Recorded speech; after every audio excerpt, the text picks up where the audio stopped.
আমি এখন সংক্ষেপে বলবো কয়েকটা জিনিস। আকীদার ক্ষেত্রে আমাদের আকীদার ক্ষেত্রে মানহাজ নেয়ার ক্ষেত্রে গ্রহণ করার ক্ষেত্রে কিছু জিনিস আমরা আকীদার ক্ষেত্রে যেই পদ্ধতিতে যাব সেটা হচ্ছে প্রথমে আমরা কোরআন এবং সুন্নাহ থেকে নিব, কোরআন এবং সুন্নাতে আকীদা বিশ্বাস নেব, তারপরে ইজমা থেকে নেব। ইবনে তাইমিয়া রাহমাতুল্লাহ যেটা বলছেন, ইজমা কি? ইজমা আমাদের না, কার? সাহাবায়ে কেরামের। সাহাবায়ে কেরাম যেহেতু একমত হয়েছে, কিছু বলেছে তারা সবাই একটা কথা, আমরা এটা দলিল দিই, সাহাবায়ে কেরামের কথা দিয়ে আমরা দলিল দিই। বুঝছেন তো?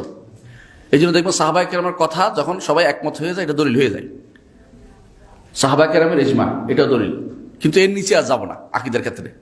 কিন্তু দেখবেন অন্য জায়গাতে ওই শরীয়তের মাসালার ক্ষেত্রে নিচেও যায়, সেগুলো আমরা আলোচনা করবো। মাসালার ক্ষেত্রে আকীদার ক্ষেত্রে তিনটার পরে আরেকটা বাড়তি আছে, এটা ফিতরাতুস সওয়িয়া, আপনার স্বাভাবিক বিবেক, যেটা নষ্ট হয় নাই। স্বাভাবিক বিবেক নষ্ট হয়েছে, বুঝেন কিনা?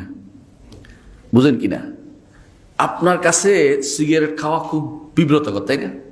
কিন্তু যে ব্যক্তি অনবরত সিগারেট খাচ্ছে তার কাছে কিছু মনে হচ্ছে না। এটা আপনি বাবার সামনে সিগারেট খান না কেন, আপনার একটা বিবেকের একটা তাড়না আছে, বুঝলেন? আপনার স্বাভাবিক বিবেক আছে। যে ব্যক্তি বিবেক নষ্ট হয়েছে তার কাছে কোনো কিছুই সমস্যা মনে হচ্ছে না। তো স্বাভাবিক বিবেকে কিন্তু আল্লাহ তাআলাকে স্বীকৃতি দেয় মানুষ। আকীদার ক্ষেত্রে স্বাভাবিক জিনিসটা, বিবেকটা ফিতরাতুস সওয়িয়া বলে ইবনে কাইয়িম রাহমাতুল্লাহ বলতেছেন, ইবনে তাইমিয়া বলতেছেন, সবাই বলতেছেন ইমামরা, যে এটা একটা বিরাট জিনিস। আল্লাহ তাআলা বলছে ফিতরাতুল্লাহি আল্লাতী ফাতারান নাস আলাইহা। আকীদা সেখান থেকে ফিতরাত সাব্যস্ত করে কি? আকীদা সেখানে সহযোগিতা করে। মূল সাব্যস্ত কোনটা করে? কোরআন এবং সুন্নাহ। আর বাকিটা কি করে? সহযোগিতা করে। বাকিটা সহযোগী, এগুলি কোনো আসল আকীদা সাব্যস্ত কখনো করে না।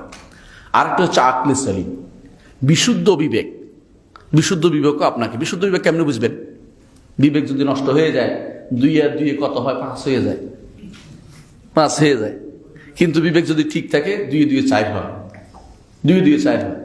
তো বিবেক শুদ্ধটা যদি থাকে, তাহলে কখনো দেখবে না কোরআন এবং সুন্নাহর সাথে কোনো বিরোধ দেখবে না, সে শুদ্ধটাই দেখবে। এই জন্য আকীদা সাব্যস্তের ক্ষেত্রে তাদের উৎসের ক্ষেত্রে তারা কিন্তু একমত। এটা উৎসগুলি আমরা উল্লেখ করলাম, সব জায়গায় উৎস এটা চলবে না। এখানে যেগুলো বলছি এগুলো সব আকীদার উৎস।